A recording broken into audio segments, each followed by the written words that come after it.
and thank you for attending the Urban League of Portland's Meet the Candidate Forum for State Attorney General. My name is Michael Alexander, and I'm the former president and CEO of the Urban League, and I'll be tonight's moderator. Before we get started, I want to thank our community partners for supporting tonight's forum. We are very fortunate to have their support. Tonight, we will feature candidates running for Attorney General. We are joined by Michael Cross, Shana Pomerantz, and Dan Rayfield. Please note that all candidates running for this office were invited, but either they had scheduling conflicts, declined to participate, or didn't respond to the outreach efforts on the part of the Urban League. Tonight, our candidates are here to highlight their campaign proposals and to answer questions related to our community. The format for tonight's forum will contain opening statements, questions, and closing statements by the candidates. We will start in alphabetical order and rotate throughout the forum. Although we hope the forum will be an exciting and informative event, we also want it to be orderly and respectful. All defamatory, abusive, profane, threatening, offensive, or hate speech is strictly prohibited. Anyone engaging in this behavior will be removed from the forum. So here are a few ground rules for our candidates. One, please remain muted if you're not answering a question. This is important for audio issues as well as video focus, and we ask that you not lose sight of this. Each candidate will have 1 minute for their opening statement, and I will prompt each of you to deliver your statement.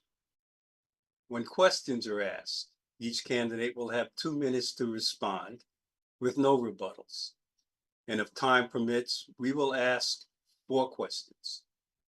After the questions are completed, I will ask each candidate to deliver a closing statement, and you will have 2 minutes to deliver your statement. We ask that you be courteous and conscientious of time and of your fellow candidates.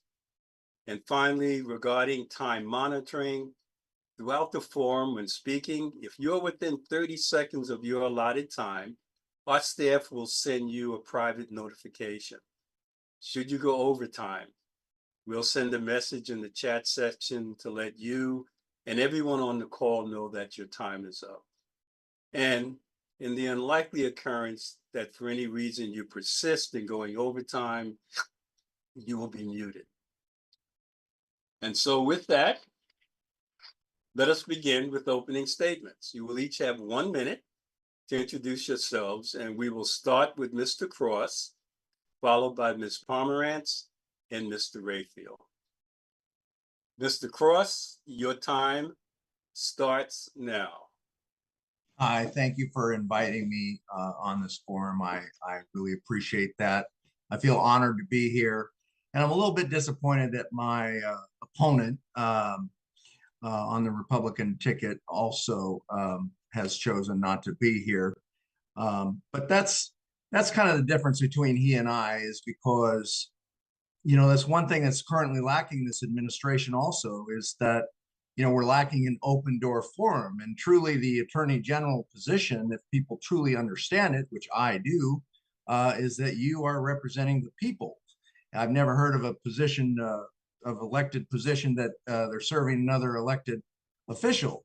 But the outgoing Ellen Rosenblum, I have her on video stating that she represents Kate Brown. Was Kate Brown, now the current governor, that she's her lawyer. So I come with a long background. I was 11 years old doing door-to-door sales. I've been in my, most of what I've done is. Mr. Cross, you have gone on mute for some reason, and I want to just point to time, but I don't think it's us. Okay. I don't know where it left off, but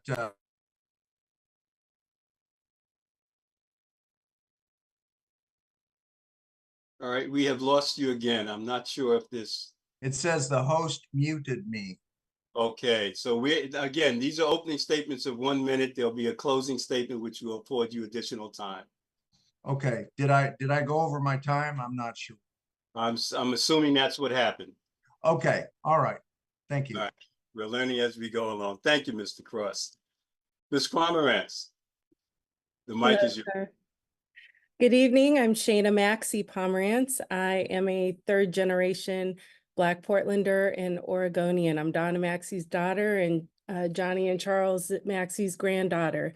I'm running for this position because when I looked at what's happening in our nation, I've been the executive director of Race Talks, and I see that my work is being banned. And the generations of work that's being done to preserve our civil rights, equity, and justice is being vastly eroded, and it's deeply concerning. When I looked at this race, I didn't see anybody talking about civil rights. I do see folks talking about it now, and I think I have helped initiate that. So I am here hoping to ensure equal access to justice for all Oregonians, and I look forward to tonight's conversation. Thank you.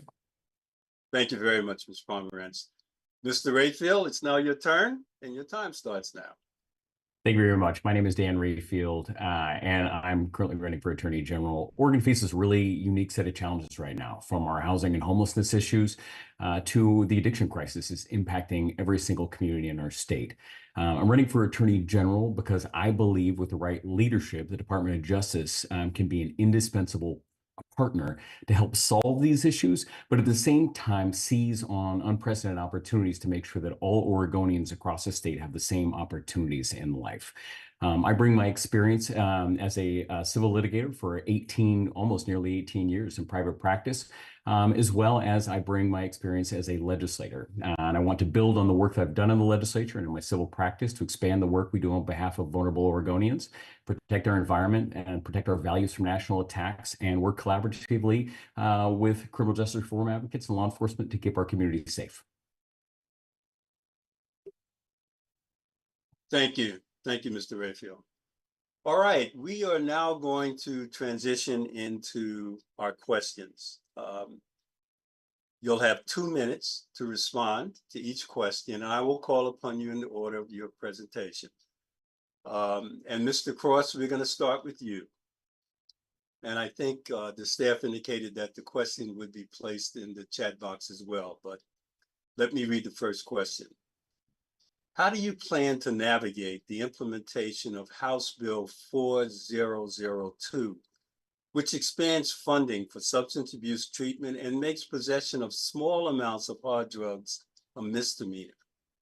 How would you ensure that it is done equitably, specifically when defection is optional by county and dependent upon the discretion of police officers to offer it as a choice? And you have 2 minutes to respond. Okay, thank you.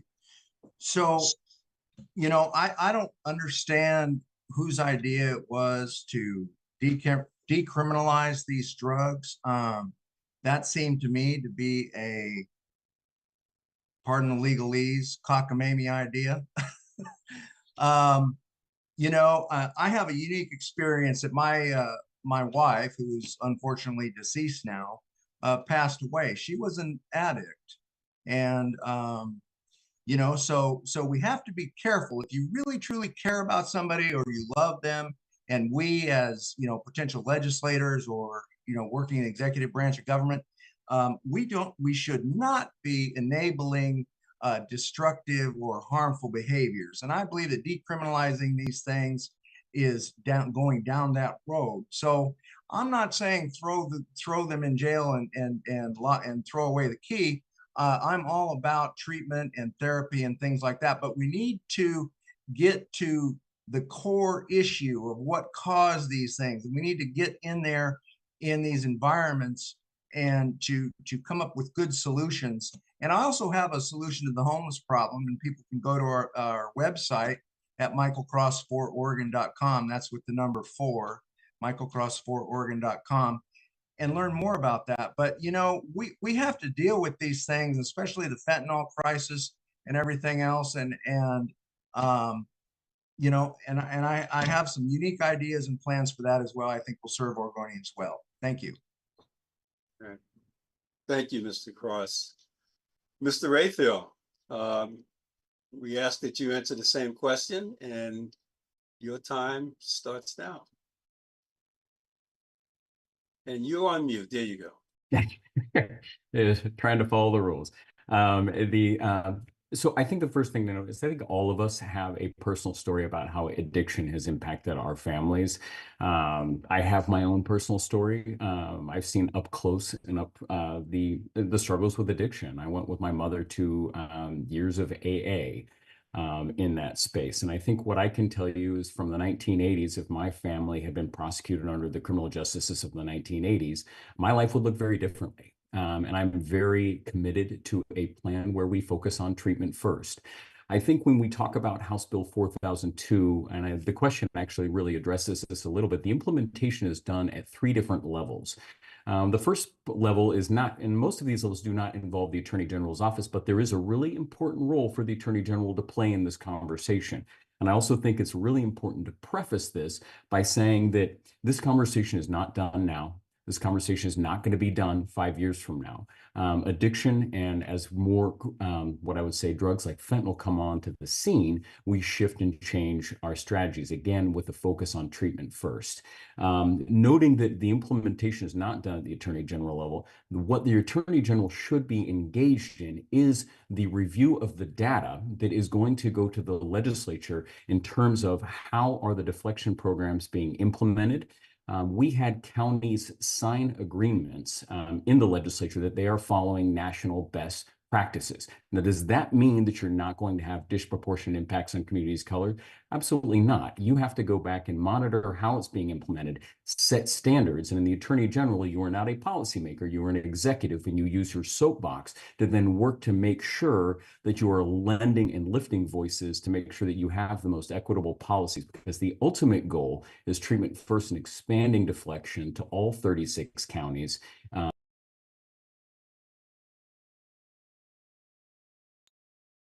I think, Mr. Rayfield, we ran through your 2 minutes, but thank you. All right, Ms. Pomerantz? Yes, as a former classroom teacher and someone who has worked in community for over 30 years, I have definitely seen where criminalization of drugs, the war on drugs from the 80s, the 90s into the 2000s continues to disproportionately impact Black and Brown and poor white community members. So I'm deeply saddened to see recriminalization occur here, and I see there's an opportunity with the AG's office to take a localized approach, working with local DAs, working with community-based organizations that are providing alternatives to incarceration and recovery. We do have that data that shows that criminalization does not stop addiction, and it also has a generational ripple effect. As a classroom teacher, I saw that over 90% of my students when I taught in the Bronx, mostly students of color in poor working class socioeconomic communities, had a parent who was incarcerated. This is extremely problematic. We need to look how to incentivize DAs for prosecution, and I'll pause there. Thank you. All right, we're going to move on to our next question. And Mr. Rayfield, we're going to start with you. Question 2, the 2023 Oregon Criminal Justice Commission Annual Bias Report shows that bias-motivated incidents have increased by 178% since 2020. Considering these findings, how do you plan to address the rise in hate-motivated violence and ensure that marginalized communities are adequately protected under the law? Your time starts now.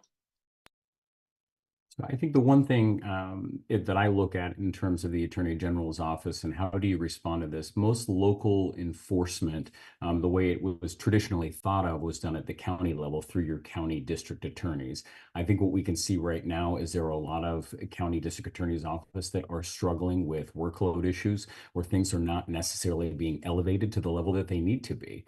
We have started the work at the Department of Justice, but it is not anywhere near completed. period, you have one individual who's working in what they call the civil rights unit, but really is not a unit at all. It is one individual that is focused on education and gathering complaints. I think there is a broader role to partner with local district attorneys to actually address these locally in the community, either through resource prosecutors working with district attorneys to elevate that, as well as expanding the work and actually having a real civil rights unit, not just in name only. And this is something we've been talking about for, more than a year now, about how do you expand that, where you take a set of attorneys and investigators that are focused on targeting these types of acts in our communities to then curb that throughout. I think, again, as we do that, I always want to have a mindset of where you're being proactive at the same spot. I do not want to overshadow the really important work that's being done on the educational side. And I think there's a lot more opportunities within that, also within the Department of Justice itself as an agency. And I will wrap up there before I get muted. So. Let me unmute here. Okay, thank you. Thank you very much, Mr. Rayfield.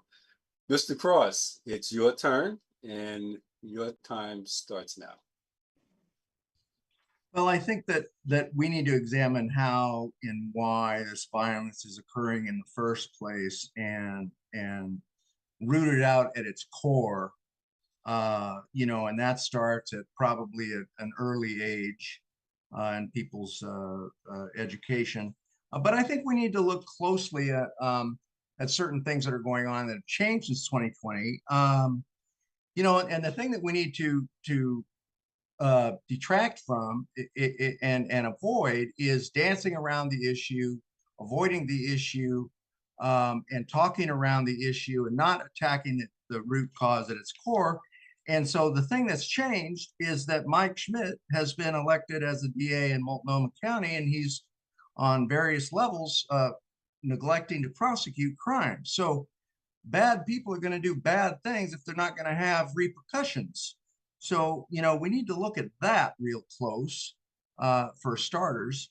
And all of this stuff is just, it's sad and it's unfortunate. And it's really, it gives Oregon a bad kind of reputation. And we need to get our state back. I love Oregon, and I don't like what it's becoming.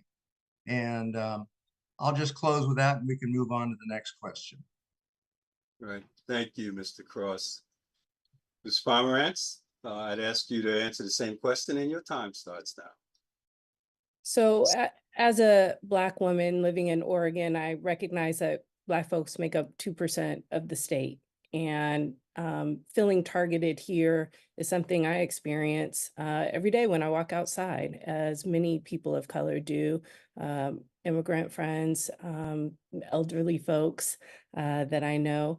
And so one of the things that I did when I announced that I was running, because civil rights is a main concern of mine, I reached out to Faye Stetzwaters, who oversees the civil rights unit, and asked, if there were no barriers to your work, what would you like to see happen? And expansion of the civil rights unit to a division is one of those things. And so Dan Rayfield and I are in agreement there.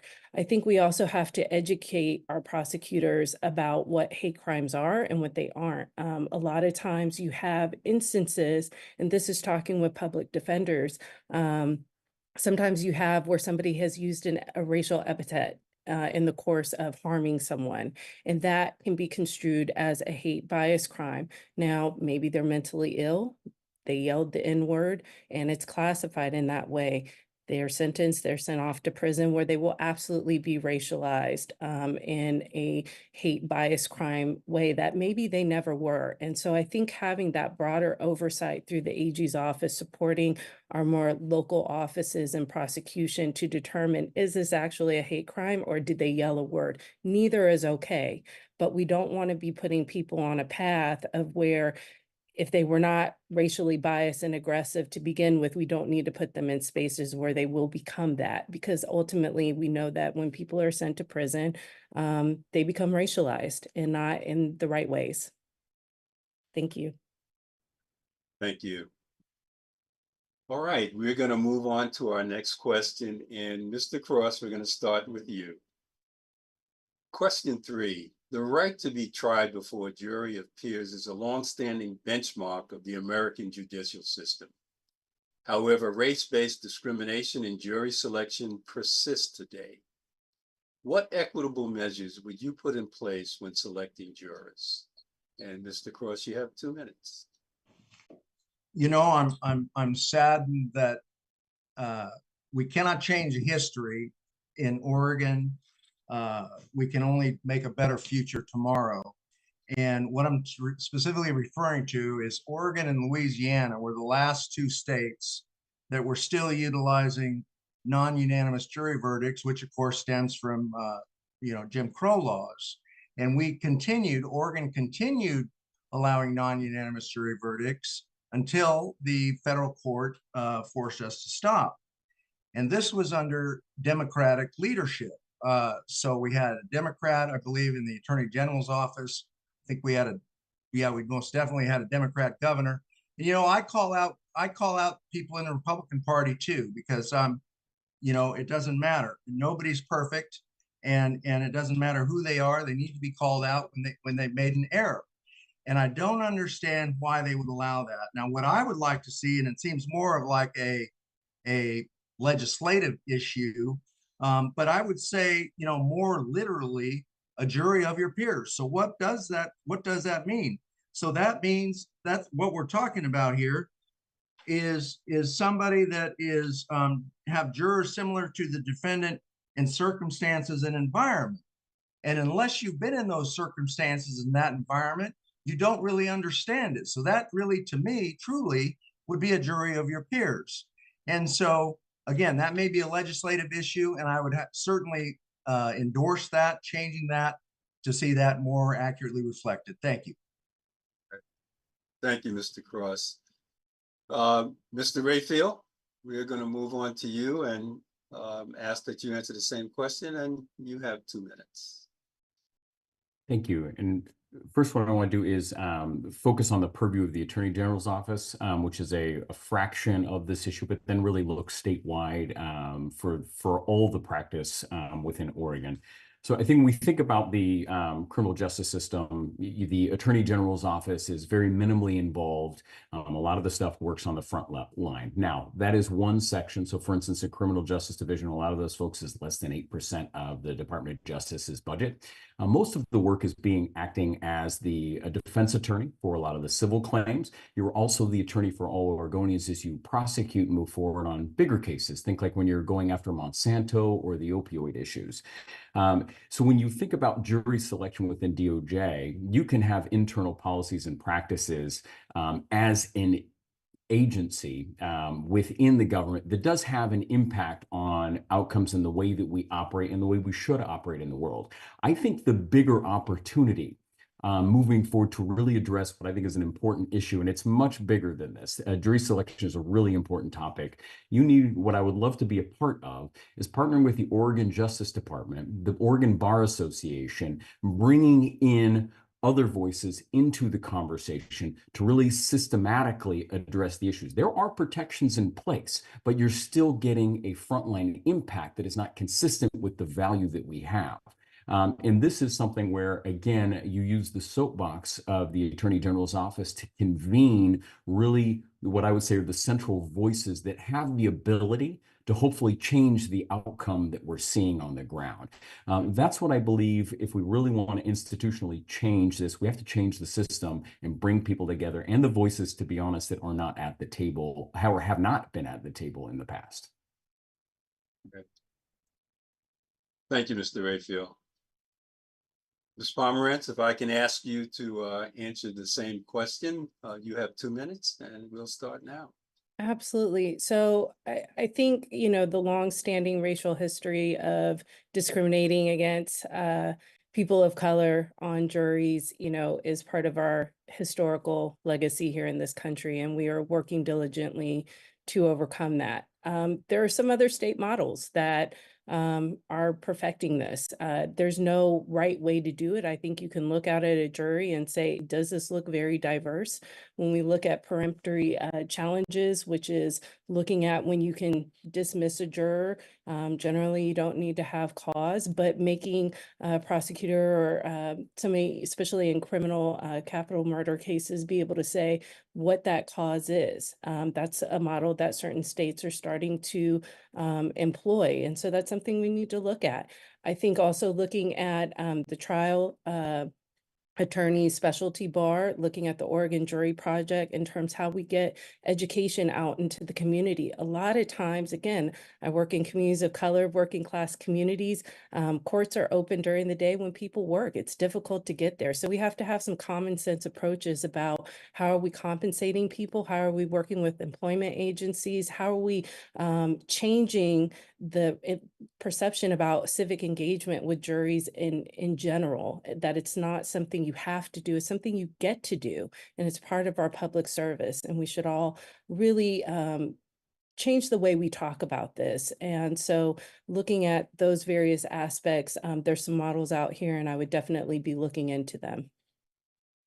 Great. Thank you.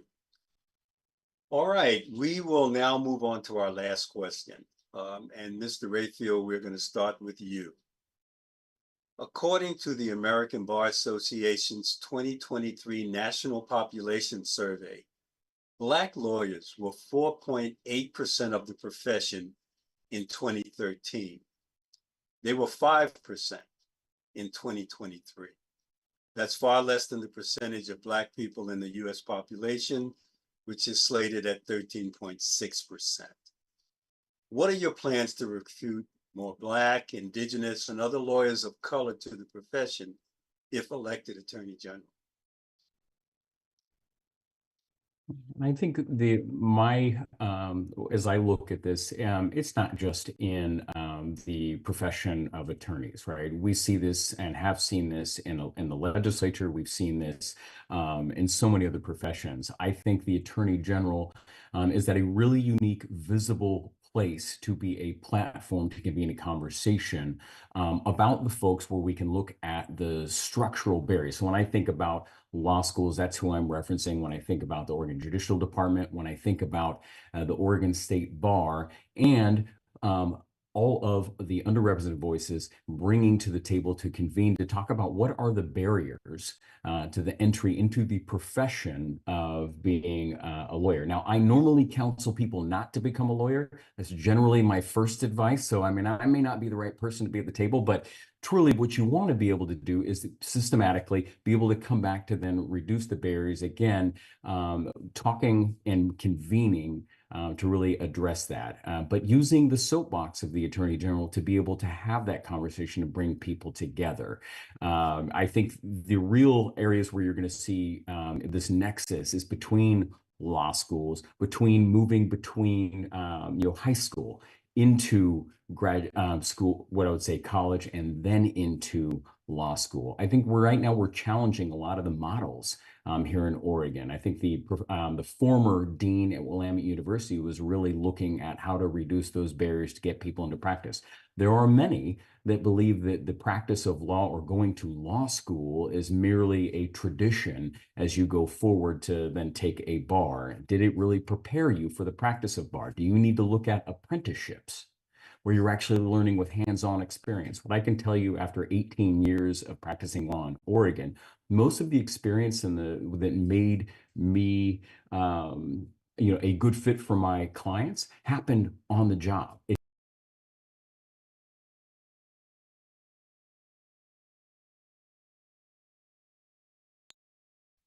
Thank you. All right, Mr. Cross, it's now your turn, and we'll start the clock now. Okay. You know what I would like to see is more opportunities, obviously, but and what does that look like? I mean, we need more grants available, more programs available, and probably maybe evaluations done at an earlier age, say fourth, fifth, or sixth grade, and start coaching somebody if they have an interest in the law and this sort of a thing. But at the end of the day, I mean, if maybe for whatever reason, people of color just don't want to get into law. And, I mean, really, the bottom line is love sees no color. Love sees no color. And, I certainly wouldn't want to push somebody in the field of law if they don't want to be there. And again, I go by, I don't, if God forbid I was charged with something criminally, I would want, I don't care what their race is. And I would want them to be extremely skilled and knowledgeable and smart and all those things. And I think that any defendant in such a circumstances would want the same thing, regardless of race. So, I mean, it's just, we need to open it up for more opportunities. That's just the bottom line. Thank you. Thank you, Mr. Cross. Ms. Pomerantz, let's allow you to respond to the question as well.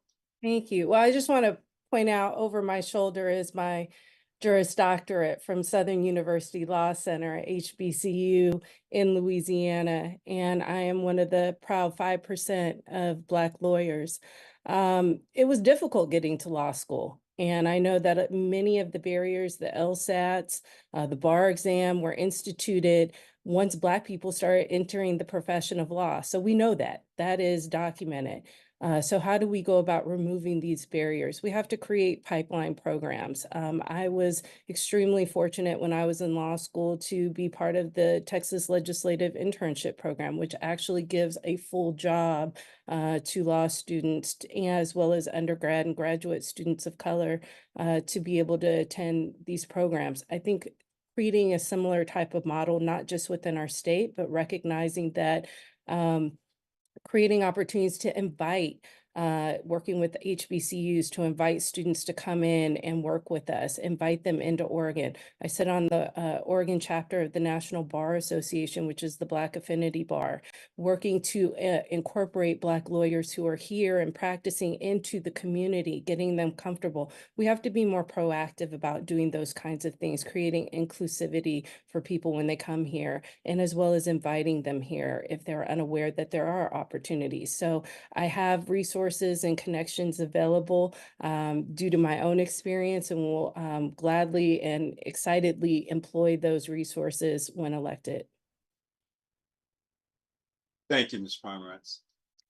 All right, and now we're going to move on to our closing statements. We have some flexibility on timing, and we also know that each of you has had one or two thoughts that we didn't catch because we cut you off, but we're going to set aside 4 minutes for closing statements. So hopefully those things that you have thought about in your closing comments and others that you may not have had the opportunity to share, this additional time will afford you that opportunity. So with that, we are going to start with Mr. Rayfield, followed by Ms. Pomerantz, and then Mr. Cross.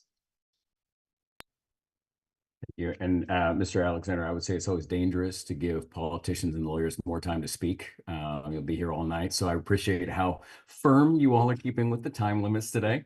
So I will just reiterate, thank you for the conversation today. It is thought-provoking, inspiring. I enjoy being with all of you. I'm running for Attorney General, and I mentioned this at the very beginning because I genuinely believe that with the right leadership, the Department of Justice and the Attorney General can be the attorney for all Oregonians. It can be a nexus and an indispensable partner to help solve and partner with other agencies some of the biggest issues we're facing. Really make sure that everybody has the same opportunities in life, and make Oregon one of the places that we know it can be, the place where we want to raise our family, the place we want to work, the place we want to live and retire. In that role, I bring 18 years of civil litigation experience into this space. I have spent my life working with individuals on behalf of consumers with civil rights cases, with foodborne illness cases, consumer protection cases, fighting against corporations and the insurance industry. I also bring my reputation and my experience as a legislature. When I served as Speaker of the House, I worked extremely tediously to earn a reputation that was built on on trust, built on strong relationships and collaboration with everyone to really achieve the goals we were looking for, and managed a budget and that we passed in the 23 session of more than $400 million and had over 400 employees.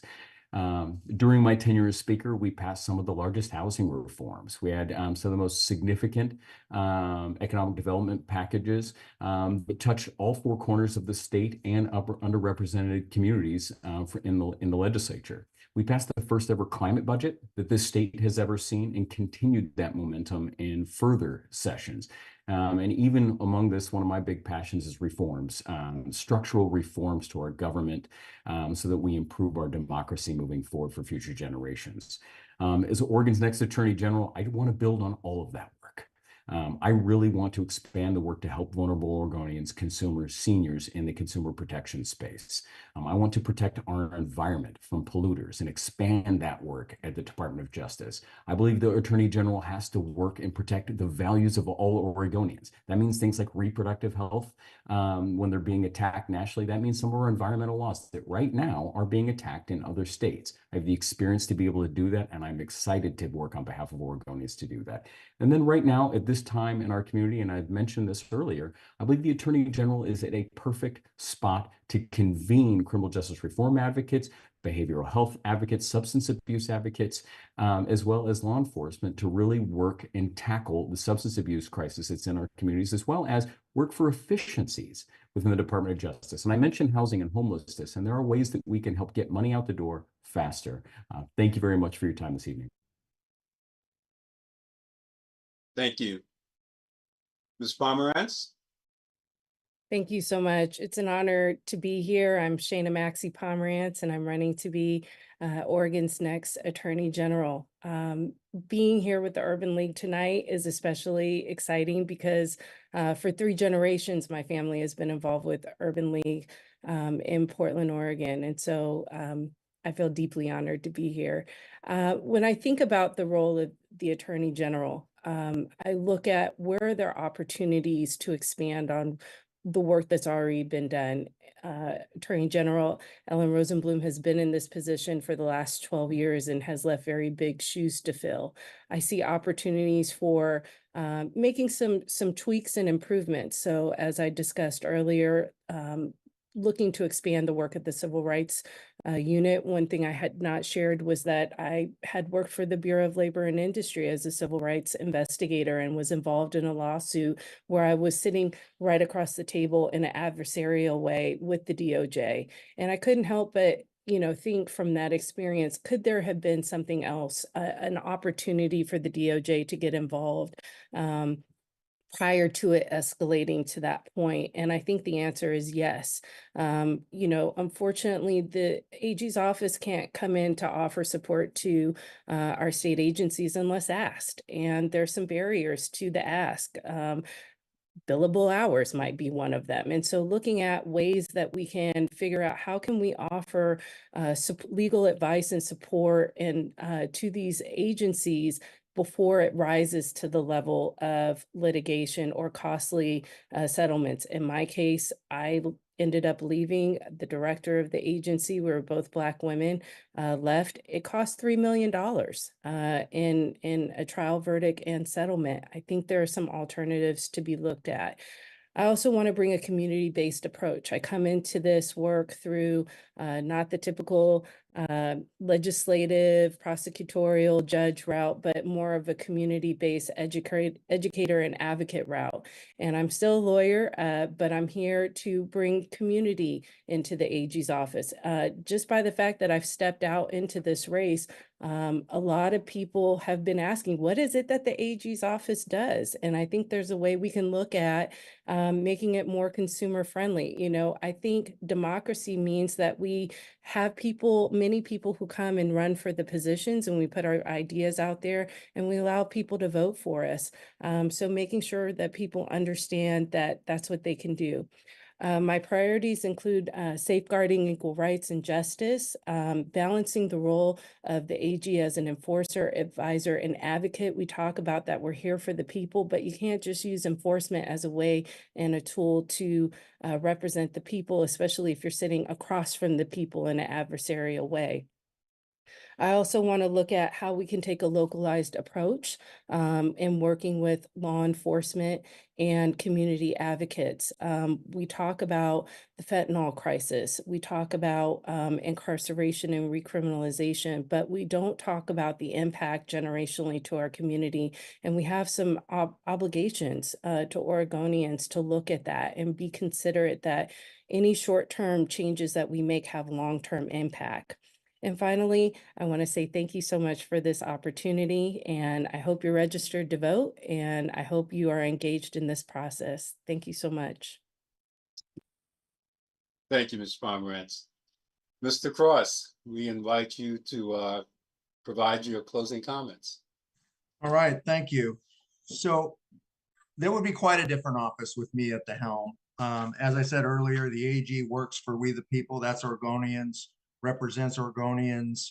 It is not the executive branch of government, as far as according to the law. And, and that comes down to our small business owners. If they're having a problem with the state agency or something like that, the knee-jerk reaction is go out and hire an attorney. Well, if it's a plain language reading of the law and the circumstances, maybe it can be handled by a brief sit-down meeting at the AG's office and saving this business owner. Maybe it's a minority-owned business, maybe it's not, but it might mean the difference between somebody actually going out of business or not because they're being treated unfairly, treated wrongly, heavy-handed, this kind of thing from the state, and that's where the AG should step in. We talk about consumer protection laws and things like that, but I think we also need to look at our health. You see, there's a number of food items that are and fluoride, pesticides, different things put in our food that are illegal in Europe. And we need to take a look at that. Our insurance rates are too high. Many times they base it on your credit. I don't believe that should be happening. We need to take a look at that. Bank NSF fees can be too high as well. I think we should put a cap on those. And these kinds of things target the people that can pay it the least. And I do have a comprehensive homeless to work program, which graduation would take about 4 years. They could get it done sooner. And at the culmination of that, they'll be clean and sober. They'll be trained in a vocation or some type of work by a well-known company in Oregon. There's many that would want to do this, and they'd also have good credit, and they'd own their own home. They may have even helped build. In addition to that, are people that are incarcerated. We have a lot of people that are talented. They're very good artists and things like that. I think we need to start a program so they can profit from their art talents, whether it's watercolor, pen, or whatever, and set up a trust fund so that by the time they are released from prison, that they have some funds in there. And at the same time, a percentage going to the victims if they're having to compensate their victims for things or pay things like that. But we need to compensate defendants that have been wrongfully convicted under non-unanimous jury verdicts. We need to change how defense is handled, public defense, getting charged by the case and have a cattle run type of thing, a slipshod defense at best, and improper, inadequate defense at the worst. Cases are not being properly investigated when they're handled by indigent defense. This needs to change. Cases that are handled at the appellate level, for some reason, the courts are rejecting cases for DNA examination. The previous technology was not available in their original trial. And as I said, for some reason, the courts are rejecting these to examine these evidence for DNA that could possibly exonerate and clear a convicted defendant. And that's just dead wrong. If we have one innocent person incarcerated, then we have failed. And that's tragic as a society and as a state. That's just wrong. So, we got lots of things that we need to adjust and change. And it takes me in there with the experience that I do have in the business level, solving problems and making things happen. Thank you very much. Thank you, Mr. Cross.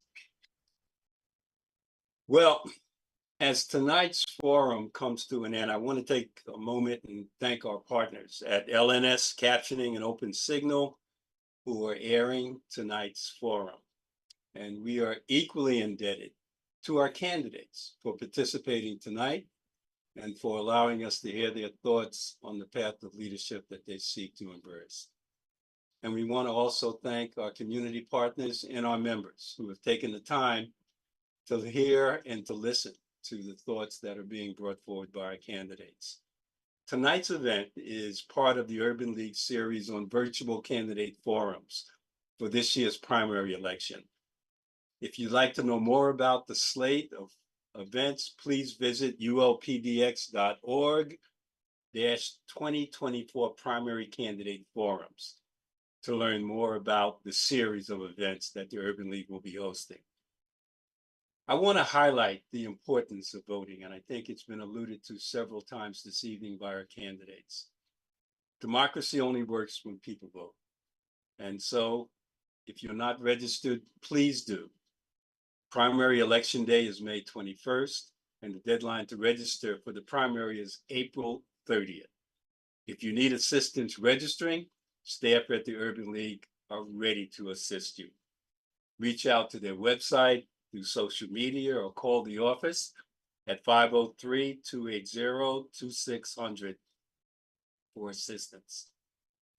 And in closing, please remember that the Urban League is a nonprofit organization that relies on donations and membership to be able to serve our community. Join our movement for justice and equity in Oregon by visiting our website at ulpdx.org. And if you're able, please donate. Your support is an investment in our Black community and in our programming that empowers all underserved communities and changes lives. On behalf of the Urban League President, Nakenge Harmon Johnson, the Board of Directors, the Urban League staff, and all of our members, I thank you for joining us tonight.